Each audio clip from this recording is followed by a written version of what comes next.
Welcome everyone. I'm Josemary from Molecular Cloud, and today we're interviewing iGEM IONIS. So please, if you could tell us more about your team and your project.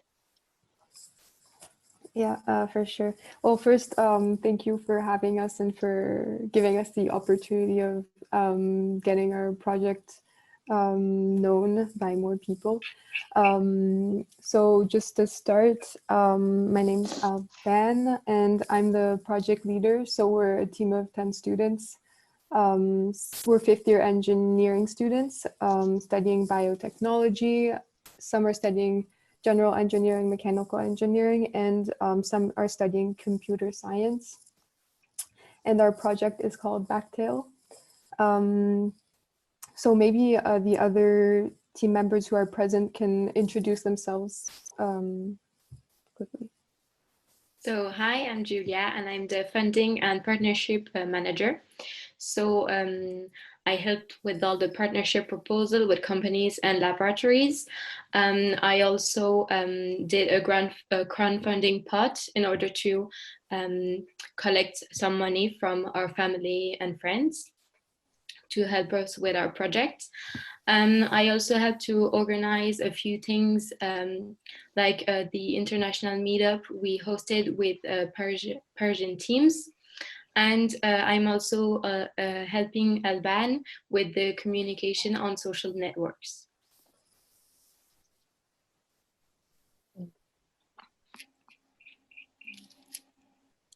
Hello, I don't know if you can hear me. Yes. Yes. I'm Charlotte. I'm the lab head and I'm also part of the iGEM Paris team. And I'm working with Elliot and Lucy in the lab, so maybe I can show them. And as we're currently working, we're in the lab and we're working on the different phases of our project in order to make a proof of concept. So about our project, so it's called, oh, sorry, maybe Elliot and Lucy want to say hi. Yeah. Hello, can you hear me? Yes. Okay, so hello, my name is Elliot, and as I've told you, So maybe if you talk through one microphone, maybe through Charlotte's, then you could maybe no feedback.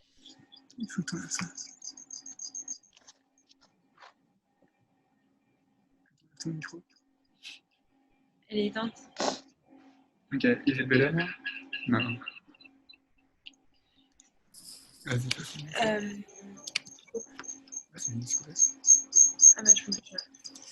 So, yeah.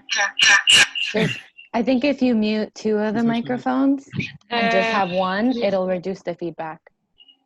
We have the microphone off, so I don't know. Oh, now it should be better. Yes. It's better? Yes. Yes. So hello, I'm Lucy from the lab part team. And I think that's it. Charlotte already introduced us. And we also have Thomas, who's here. Thomas, can you hear us? Yes, so my name is Thomas. I'm part of the team as a software developer. And basically, I'm not doing biology. I'm just helping them with software. We are a team of 4 students working on the informatical part. And we are doing a website and a software. Okay. So now about our project, now that you know most of the team, our project is in the health sector.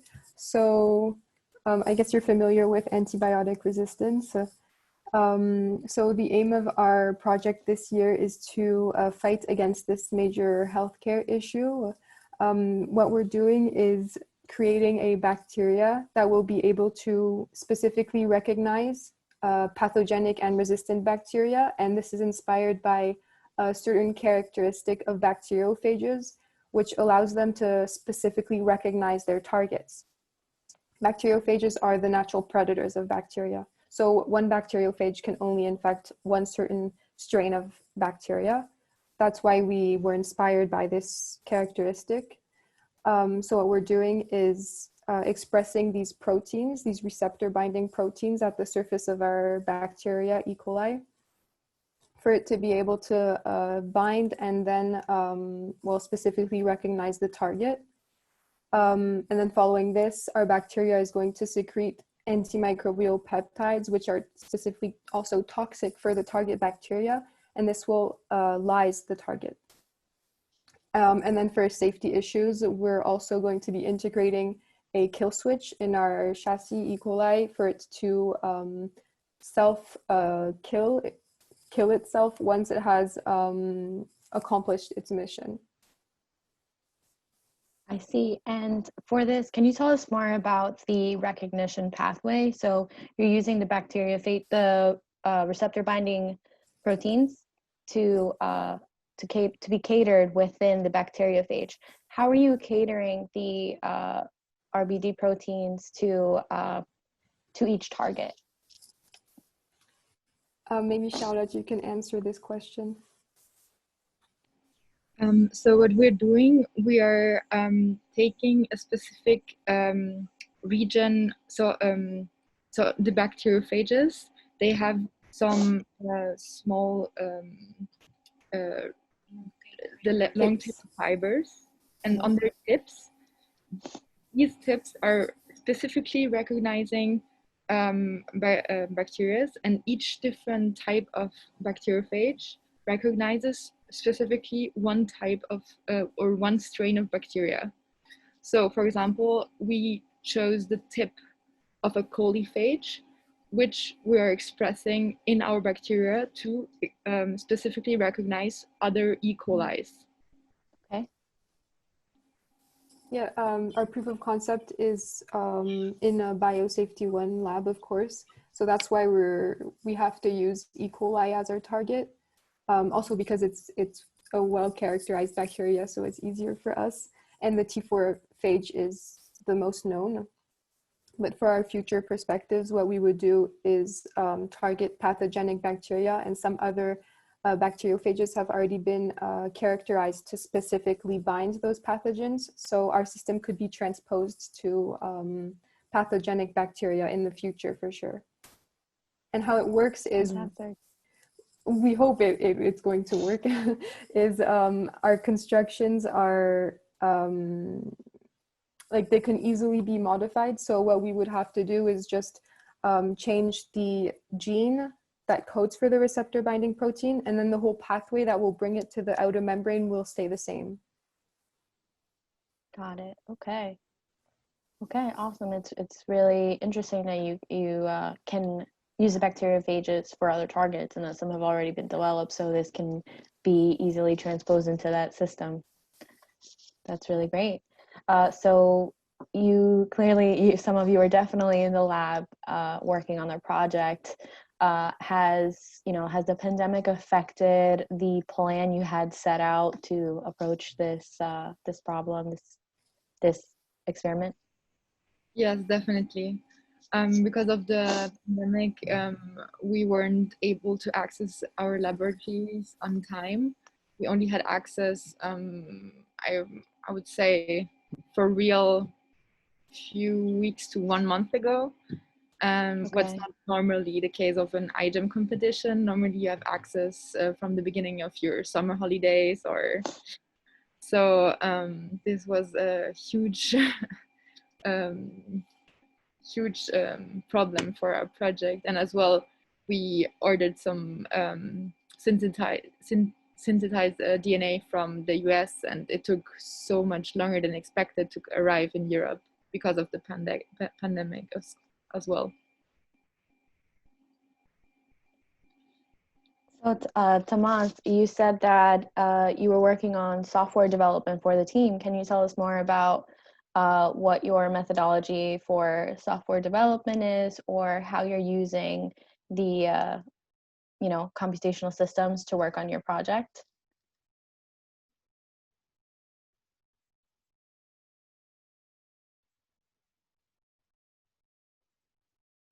or anyone. We can't hear you. Maybe you forgot your mic. Oh. No, I can hear you. I'm Okay. talking to Thomas. Oh, okay.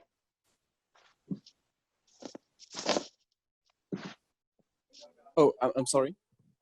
Yes.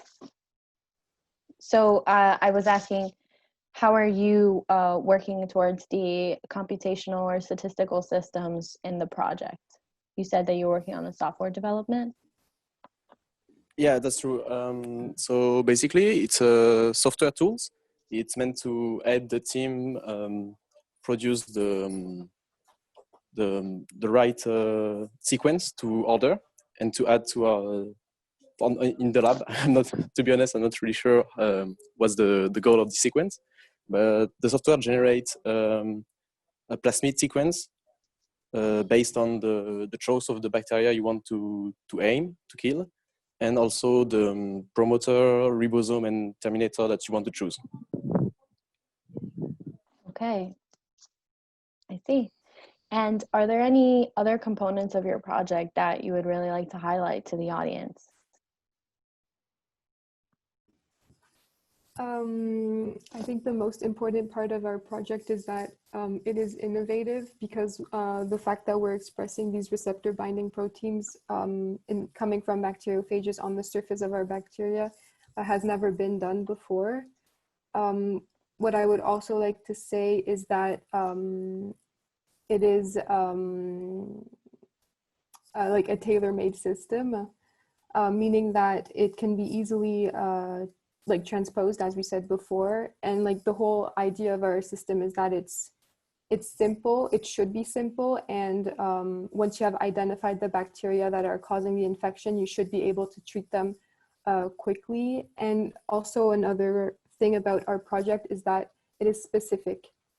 So in contrary to antibiotics, which you just ingest and they act everywhere in your body and they go everywhere, well, this system will specifically go to the site of infection and then kill the bacteria. It won't act on other parts of our body or other commensal bacteria, for example. Do you think that specificity would help with immunogenic effects, for example, like side effects that can come from therapies? Definitely. I mean, that's also the part of the goal of this specificity is to really avoid more antibiotic resistant, and as well other side effects you can live with classic antibiotics. Excellent. I think that's definitely very useful and very helpful to developing new multi-drug resistant antibiotic therapies. Well, are there any last things you would like to share with the audience about your project or your iGEM experience? Yes, actually, we're really proud as well to be part of a collaboration with another team in India. And this is also, I mean, through the pandemic, we had really hard times, but I think if the pandemic did not happen, this collaboration would not have happened in the first place, because we contacted each other via social media, and then we found out that we were working on the same topic, and now we're talking with each other, and we are actually doing a part in the lab for them. So this is really new. And we're really happy about this, and we really hope that it works out well. Excellent. Great. I'm happy to hear the pandemic allowed you the opportunity to collaborate with teams that you might not have otherwise because of the circumstances. Yeah, I think the teams this year were especially very active in communicating with each other. I mean, I didn't do iGEM last year, but I really felt that there were a lot of collabs going on this year. Yeah, definitely. I think the community had to find new ways to communicate and still be together without being together. So that's wonderful to hear that, you know, you found the outlet and the ability to connect with other teams and still work with each other to, you know, to improve your projects or learn from each other. Yeah, for sure. Well, thank you so much for meeting with me, iGEM IONIS. I just want to remind the audience that they are still in the running for our Molecular Cloud and GenScrub sponsorship. So please go out there and vote for them, as we have one more opportunity to win. So thanks again. Thank you for meeting with me. Thank you. Thank you for this Thank you very interview. It much. was nice meeting you. Nice meeting you too. Take care. Bye. Bye-bye. Bye.